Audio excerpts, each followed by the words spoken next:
Okay, so that was some general information. So just to motivate you why to study this course, nowadays you can find that these images and videos have actually become are present everywhere. Basically, you don't have to actually now, if you look everywhere around you, you will find systems which are actually using images and videos or some kind of visual information for either automating some tasks or something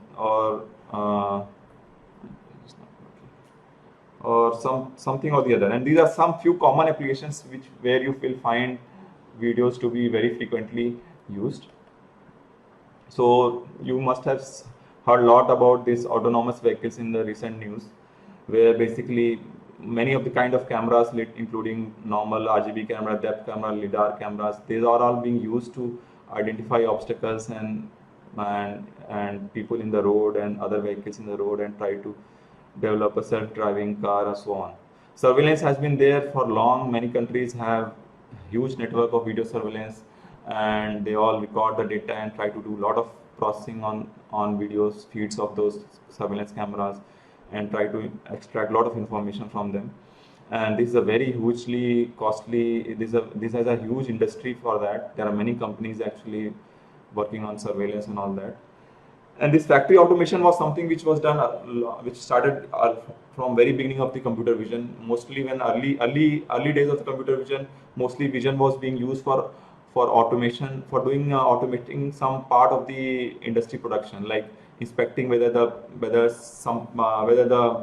manufacturing is going properly or is there any defect in the manufacturing product. So on the assembly line, there will be cameras which will be basically taking the snaps, and they will be basically matching with the correct product and the current product and finding if there is any deficiency and all that. So those kinds of factory automation is there still being used in most of the advanced industries.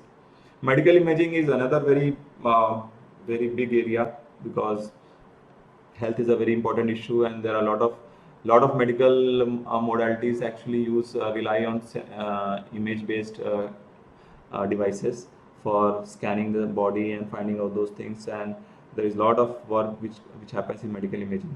Human computer interaction also, you know that you may have used if somebody has Kinect Xbox or Sony PlayStation and all those things. So we try to basically use our natural gestures for interacting with the system. So you may be basically playing a game with your natural gestures rather than using a joystick and all that. So there are specialized cameras meant for that, which helps to track the body, skeleton, and so on.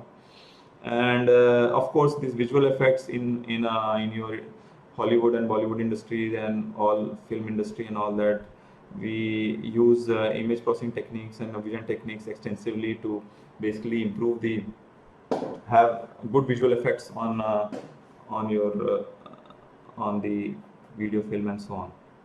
So these are some very popular things which are very big. Each have their big industry and all those things. But nowadays you will find that actually the applications have exploded so fast in the recent year, especially because now accuracy has improved. Success of deep learning techniques in computer vision and so on, the accuracy has become very nice. So in recognition of images, in recognition of objects, detecting objects and so on. So nowadays actually we'll find that the vision is being used almost everywhere in all kinds of applications. And these are some different applications in other common industries like retail, healthcare, agriculture, banking, finance, remote sensing. So I have put some ways these are being used, and I have hyperlinked those by their YouTube videos or their website. So this will be your homework exercise to go and explore, click on these links and try to find out how computer vision is being used in all these applications. It will be a very nice experience. You will actually get a very deep idea of how expansive now computer vision is becoming. In fact, if you see in most of the recent startups in last 5 years, you find out many of them are actually using computer vision. Many of them are computer vision based startup. So in fact, the deep learning hype that have been developed, it has come here mostly from computer vision only. The most important application of this deep learning has been actually, most successful application has been in computer vision. So the hype that you see around AI and all that actually is nothing but the hype in the computer vision. So I'm not going to talk much on all these things. You can yourself link on and go and basically figure out what these are, and you'll find them interesting, hopefully.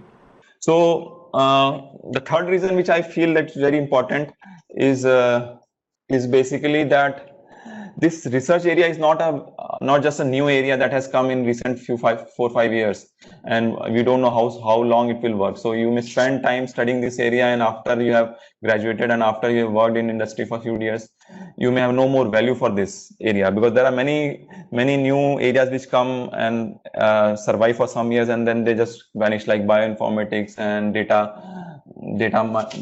maybe big data also. I can see now the hype has actually gone down a lot. But this computer vision has a very long history. It has very active research area from 1950s onward, and it has been evolving and rapidly evolving, especially in the recent past.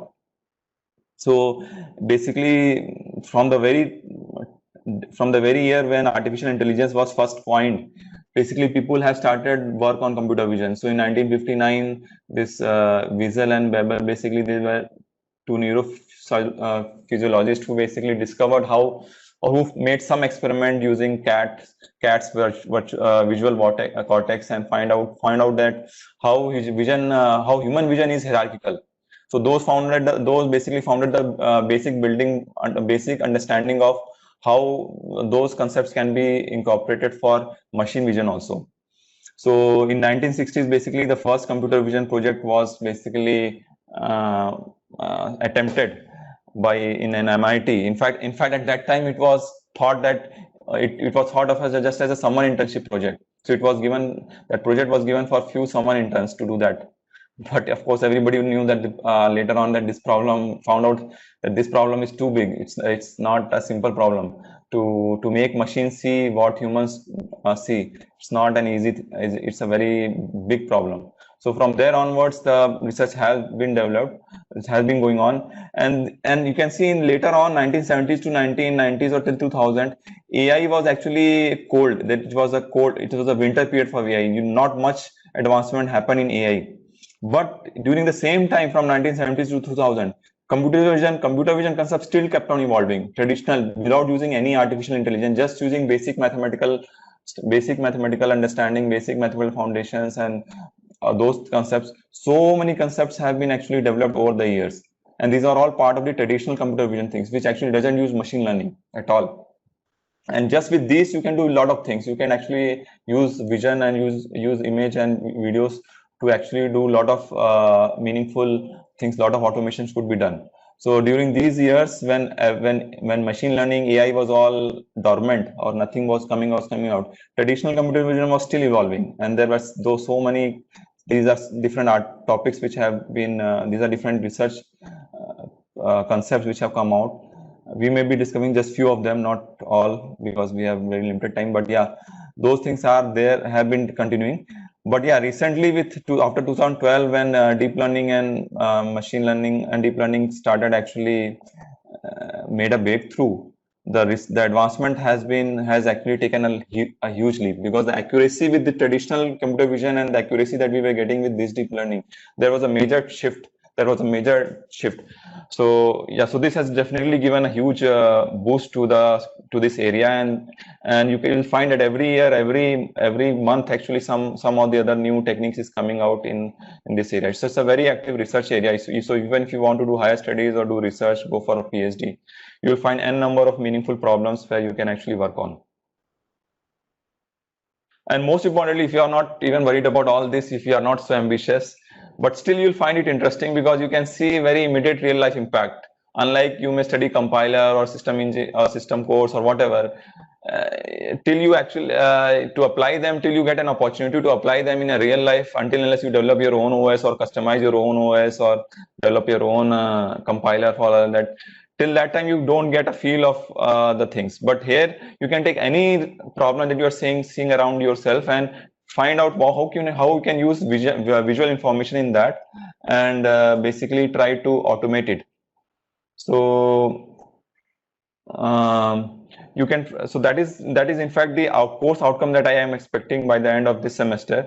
You should be able to look around yourself and look at a real life problem and see if computer vision has some scope to address that part of the problem, at least partially, if not fully. And if so, then whatever techniques that you have studied during the course, you can actually think which one of them are applicable, which of them can be applied, select the one which are best applicable based on your understanding, and then develop a practical solution. And you never know that practical solution may have a very big impact, and you can have your own startup, and you can have your own things. In fact, I will tell you towards the end of this introduction session, I will tell you some of the projects that we have done. We'll tell you, we basically we didn't try to do we didn't went anywhere outside. We just looked the problem around us in our academic environment. For example, we had problem of, we are now having course classes of 150 students. So taking automated attendance was very difficult or time consuming. So we tried to automate it using computer vision, and we successfully developed a system which can do it in a physical classroom. And then we found that, okay, also seeing how many students are attentive, how much they are engaged and how much they are not engaged, that is also difficult. So we are trying to address that problem also using computer vision.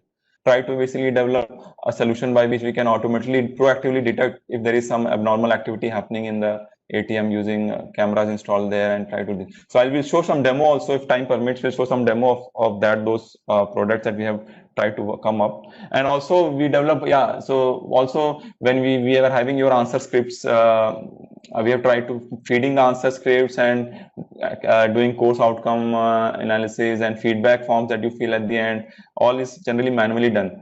So we try to automate those things also. So we didn't went any outside. Whatever I was just doing, I found some process, something which was actually done in a very manual way, which had scope for automation. We tried to just look at it, and we found some way by which we can actually automate this. And we basically try to apply, using my students, we try to apply solutions and build some solution for that.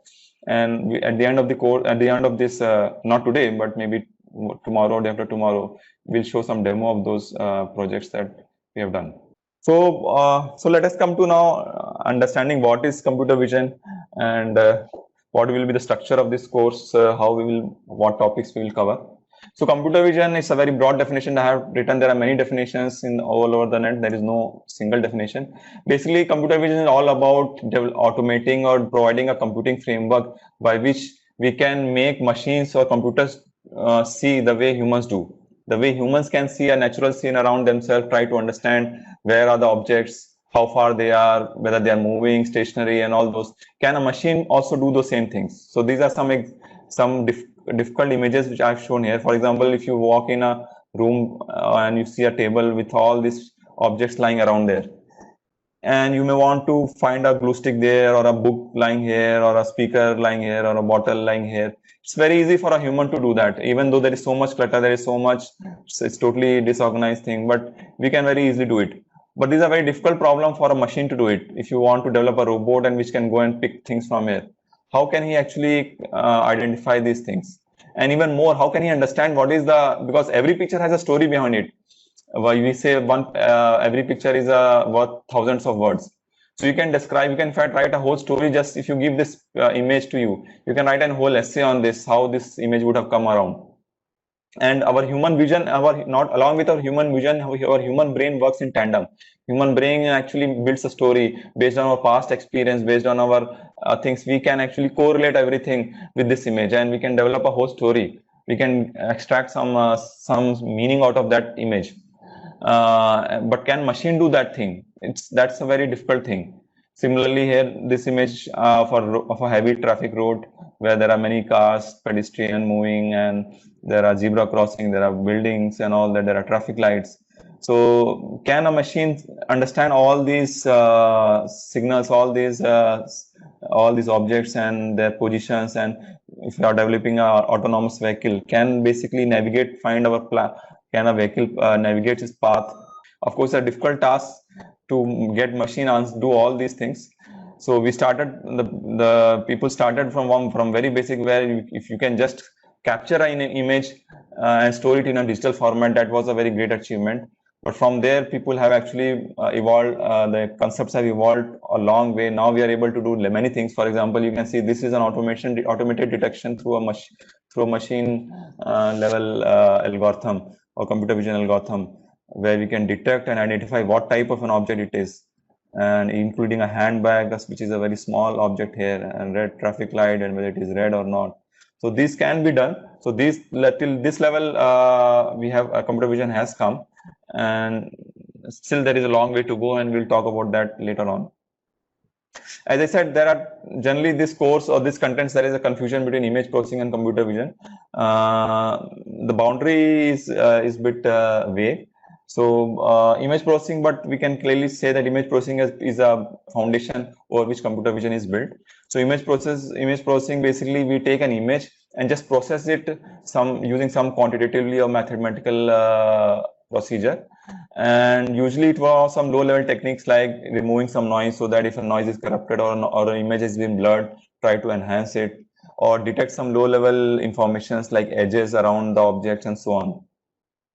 Whereas computer vision is basically tries to build a higher level abstraction over the low level image. So it tries to figure out the shape and structure of the objects there, and whether there is a face or not, and how many faces are there, where they are exactly in the things, and so on. If there are roads, where are the crossings or the lines of the roads. So all these high level semantic information or output, that is a task of computer vision. So computer vision techniques can broadly classify as a high level techniques, and image processing is a more low level techniques.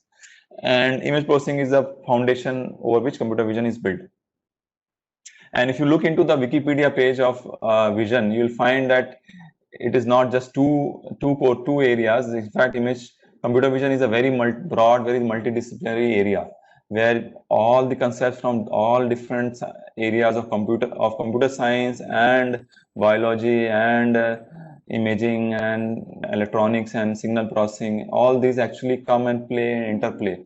So it's actually that means the scope is since it's a very broad, it's always good to work in a field which is very broad. So I'm not going to discuss in details about all these things. You can study from Wikipedia page itself. But yeah, these are machine vision and computer vision. Generally, it's analogous in the sense machine vision is the chronology based on how computer vision works. As I said initially, in the early days, computer vision was mostly applied for automated inspection in the industry. So industrial machines were given some kind of a vision. So generally, when we call machine vision, we basically refer to how machines are actually able to inspect their parts and the parts that they are developing and all that. So generally, those are things. And computer vision is a more broader thing that we are talking about. So in this course, as I said, we have divided the topics into 3 levels: low level, mid level, and high level. I'll just try to explain what is the boundary. Although, as I said, the boundary is not hard and fast boundary; it's a fuzzy boundary. But yeah, there is some idea you can, there's some intuition based on which you can divide these techniques into these 3 levels. So low level, as I said, generally these are image processing concepts where your input will also be an image. That image may be a not so good image, either corrupted by noise or just some image, and you may want an output also, maybe an enhanced version of that image, or maybe an edge image out of that, an image which has some features extracted, some important information extracted from that image. So examples will be like noise. We'll discuss techniques like noise removal, sharpening, and so on. Then the mid-level process, what we take generally, the output of this low-level image processing, generally this is a pre-processing that is done. So whenever we have to do an computer vision task, generally this is a pre-processing. Whenever we take an image feed or a video feed, generally we'll have to do some kind of pre-processing in order to make it suitable for our higher level algorithms. Because if there is a noise in the lower level image itself, our higher level algorithm generally will fail. So this mid-level process will generally take this improved image from the pre-processed image, and then we'll try to extract some attributes, some quantitative attributes, like what kind of shapes are there in the object, what are those features of that, how much size is there, what is the area of those things. So those meaningful attributes, these will be some quantitative attributes about that, or some segmentation, some demarcating out different regions according to their objects or size or whatever. So those kinds of mid-level things will be involved in the mid-level process. So here we have taken an image and tried to extract a next level output from that, some quantitative output, some attributes, some features. some characteristics of that image. And then in the high level process, which is the last stage of processing, we take those feature information or the characteristic information of from that has been extracted from the image, those attributes. And then from those attributes, from those features, either do machine learning or do classification or do recognition, or you apply those kinds of high level cognitive tasks where you try to make an understanding of what that image is all about and try to make a sense of some semantic sense of what that thing is. So those techniques come into high level.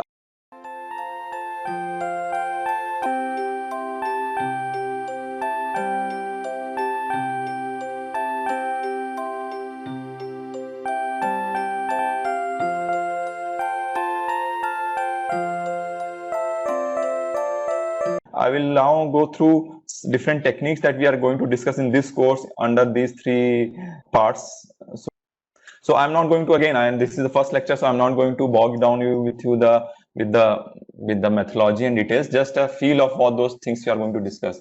So in low level techniques, what we are going to basically discuss, we are basically going to take an image and do some adjustments in the image, either change the color, contrast, enhance the color. So for example, you may want to first, you may just be interested in the grayscale information, color may not be needed for you. So you may just convert your image into a grayscale image, or the image may be dark, or image may be too bright. You may want to change the exposure, change the brightness of the image. So what simple operation, what simple mathematical operation you can do to basically adjust the exposure. Similarly, image may not be saturated with color, or maybe too saturated with color, or the contrast may not be good. So you may want to adjust some simple we'll see that there are simple mathematical functions. So image can be represented as a simple function, and if you take another function and apply that function on that original function, you will get an output which will have an enhanced image or adjusted image. So when we talk about color image processing, we'll talk about the color aspect of image. So color can be, hue is basically the color aspect or the chromatic aspect of our image. So how to change the color in the image, or how to use that color information as a cue for recognizing object, and so on. And this is what I say, edges. So generally object boundaries, edges are at the object boundary. So sometimes edges are very useful information, low level information, which are very useful to identify if there are straight lines, or if there are roads there, or if you want to segment out objects, regions into different places. So getting rid of all the pixel level information, you get a very reduced image. Just edge level image is a very reduced form of an image, but still giving you sufficient context and sufficient idea about what are the shape and structure of the objects in that image. And this is what I was talking about, enhancement that we may be doing. This image is a corrupted image here. So we will basically be, so this is a noisy image. So we'll be trying to enhance this image, make it, as you can see, this is a clean image where the noise has been significantly removed. This is a medical imaging, probably an X-ray image, which was not done, probably the contrast was not good. So we have tried to enhance the contrast here. We can see the details of this image is much more visible. So if a doctor is using this, he can expect more things in this rather than using this image. And this is an image, an astronomical image of, I think, of the moon here. So you can see the image is not very sharp here. So details are not so visible. So this is a blurred image that probably have come because of a not so good arrangement of the camera settings. So we can use a digital operation, some simple mathematical operation called sharpening.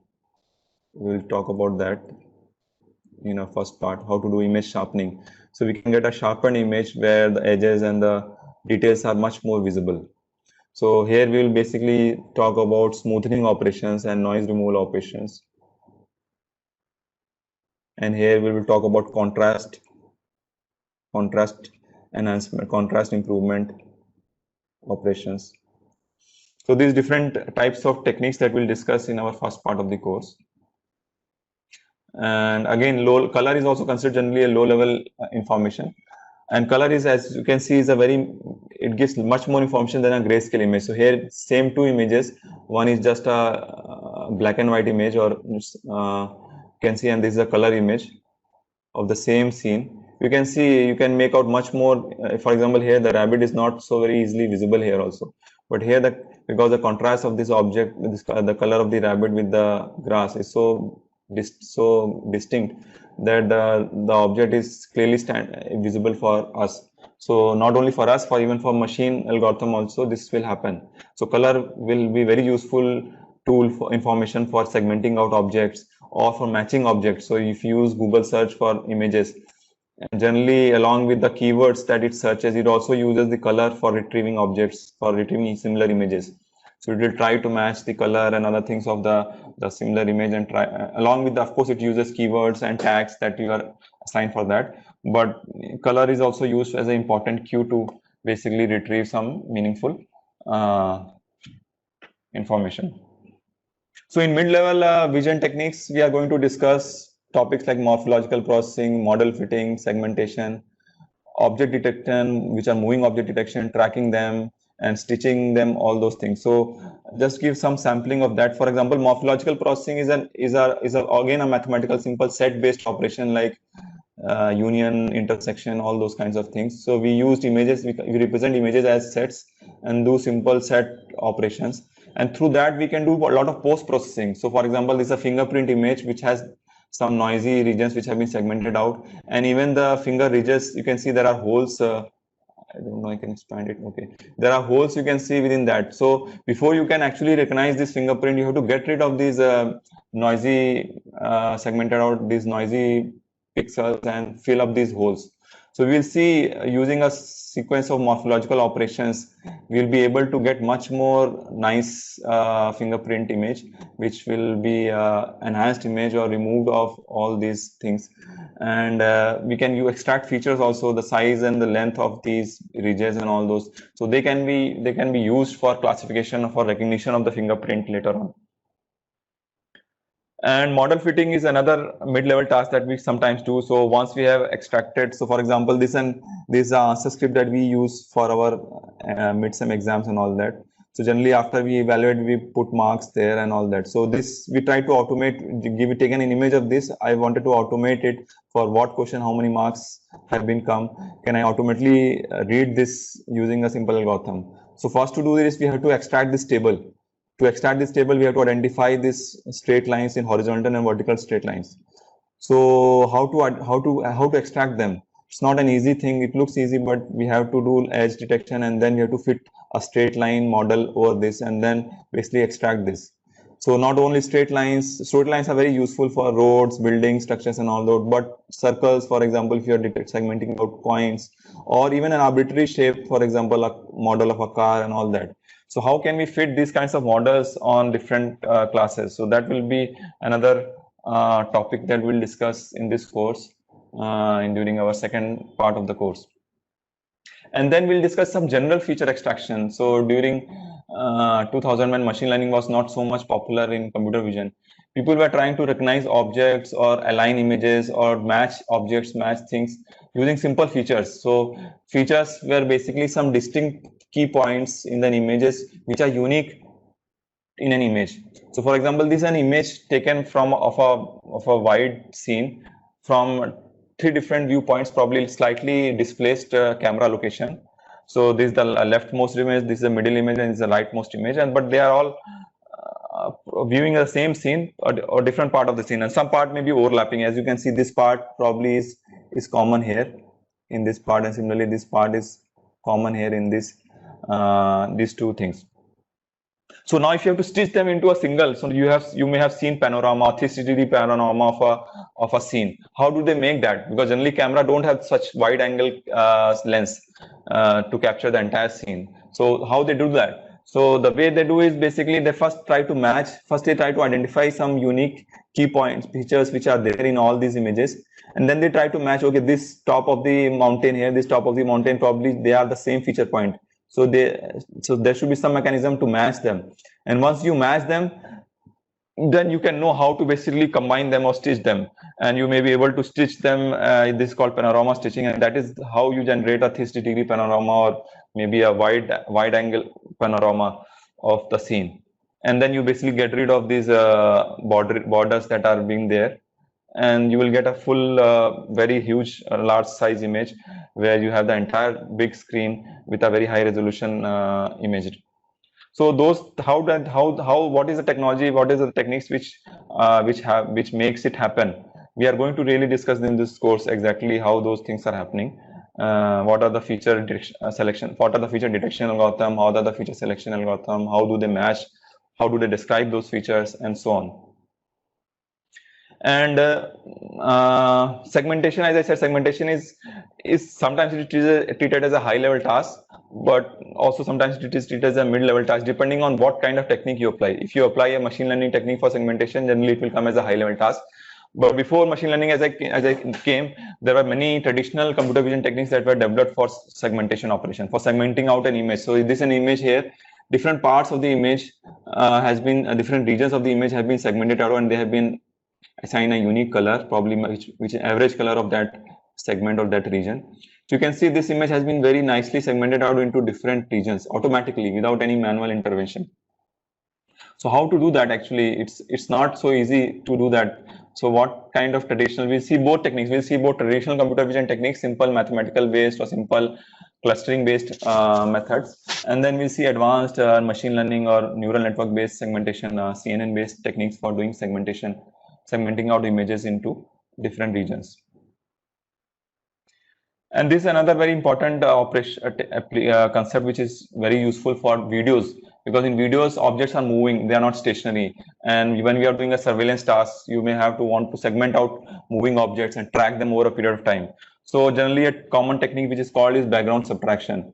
So the way you take you obtain a model of a scene, for example, and then from the video feed you extract the current frame, and through simple subtraction, then you get this kind of an image, and then from that you probably you will get some noise, and then again you use morphological processing that we discussed earlier to try to get rid of those noisy regions as a post-processing operation, and then again restore the sizes, and then basically you have segmented out or found out regions where there are people or moving in the scene.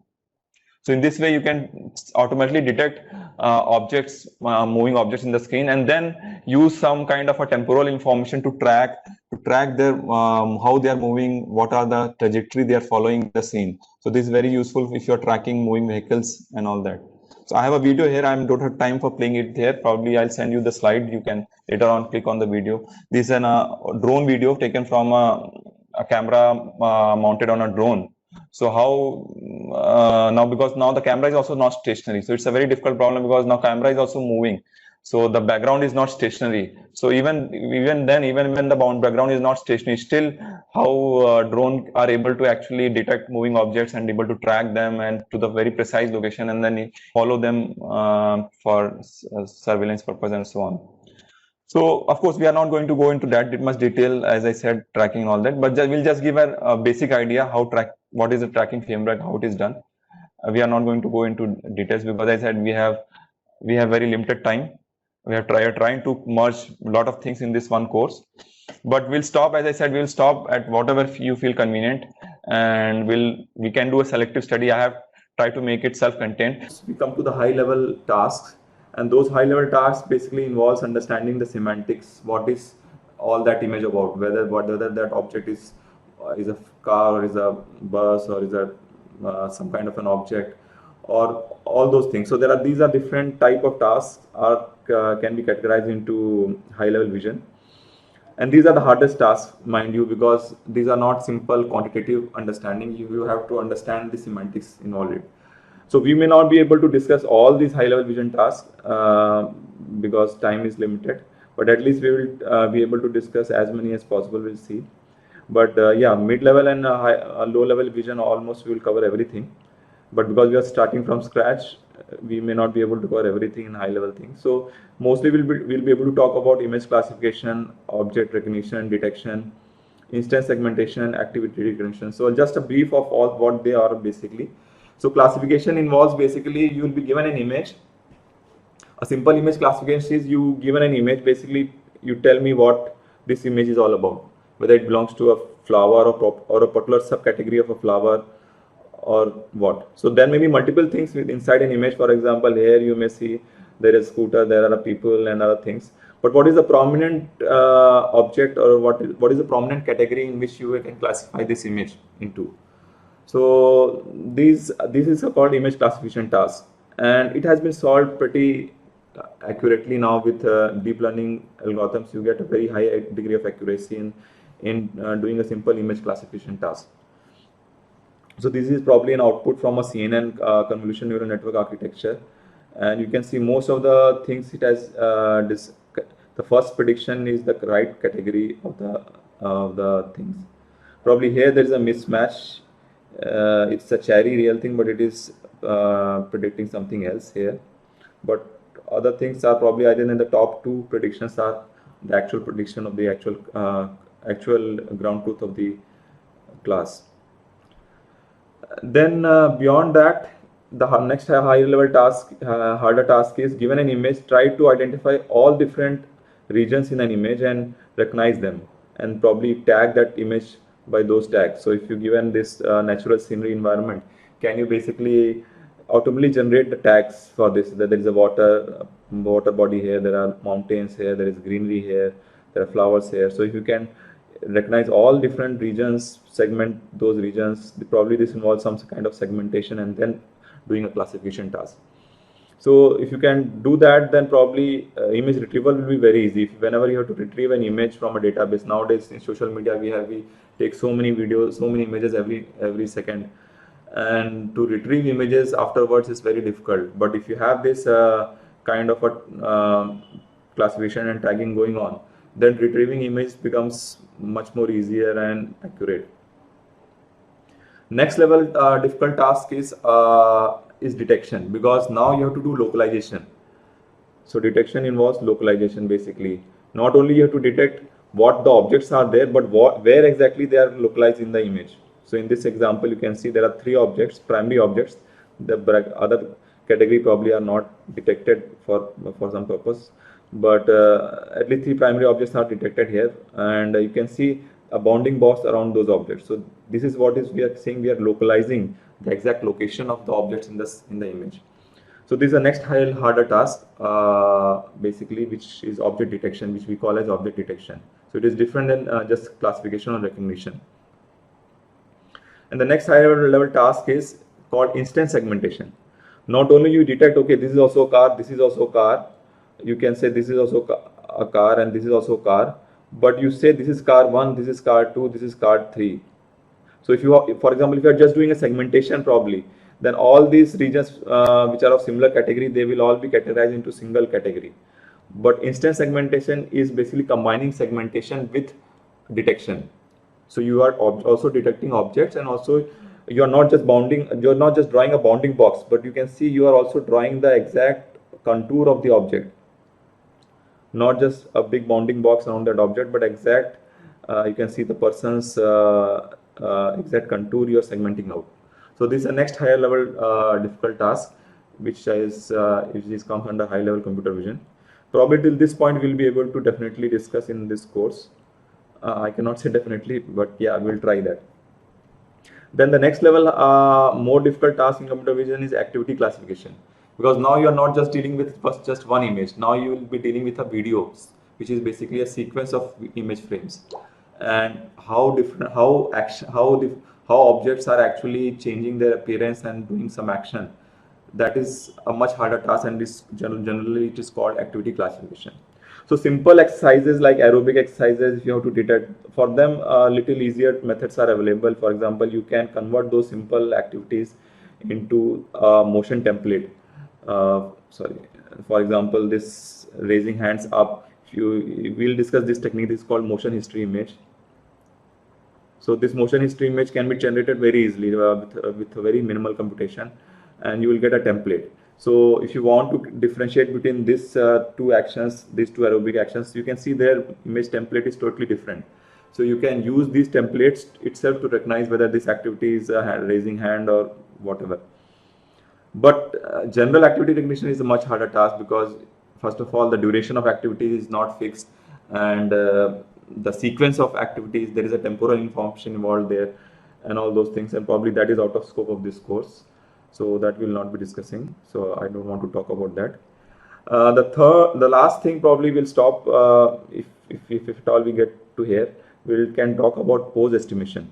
Pose estimation is a very important thing, which is also being recently gaining importance in computer vision, because here basically we try to fit a skeleton model for peoples to understand their pose, whether they are sitting, they are looking in this direction, or they're putting their head down, or they are doing. So it is useful for human computer interaction. So whether you want to use your natural gestures to recognize some actions, or if you want to detect a person's pose. So pose is very useful cue which can be used for many important applications.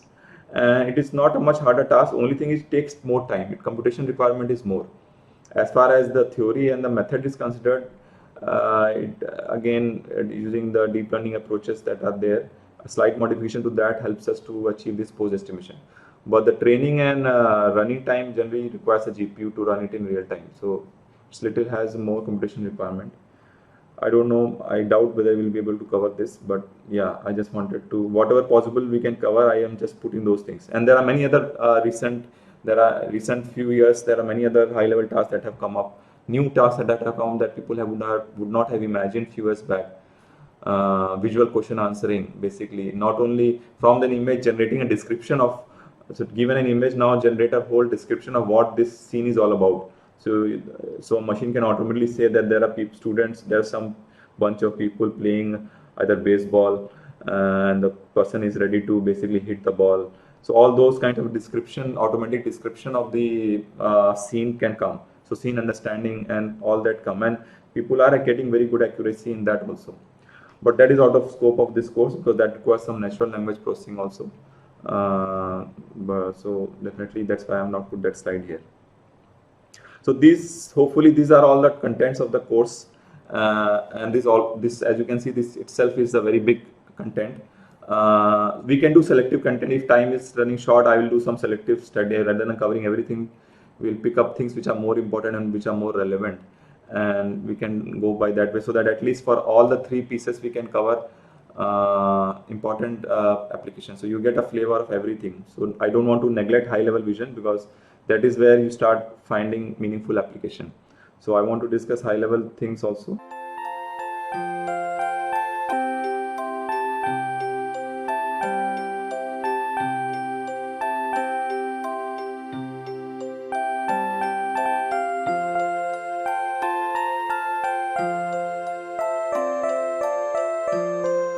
Recordings will be available for all the topics. So even if that particular topic is not discussed in this course, you can always later on go through the slides or go through the video on your own if you want, for your own enhancement of the course.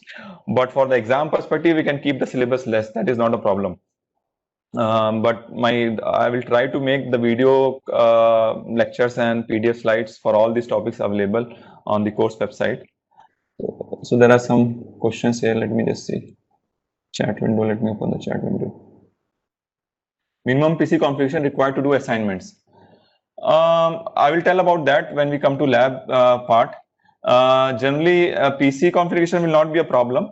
As I said, because the initial part of much of the course will be traditional computer vision, which are simple mathematical operations. So very simple machine will also do. So you will decide on the platform which you may use. So if you're comfortable with Python, we can use Python with OpenCV library. But if you're not comfortable with that, MATLAB is much easier environment to implement this image processing task. So we will discuss both of them. We'll make you familiarized with both of them, and it will be your choice which one you feel comfortable. And again, as I said, don't worry about the assignments so much. If your workload is more this semester, I'll be very flexible about the assignments. But I do feel if you do some assignments, you will actually appreciate the course, and you will later on actually be able to much more confidently apply this information and this whatever you have studied, understood in your company, wherever you go or whatever you do that.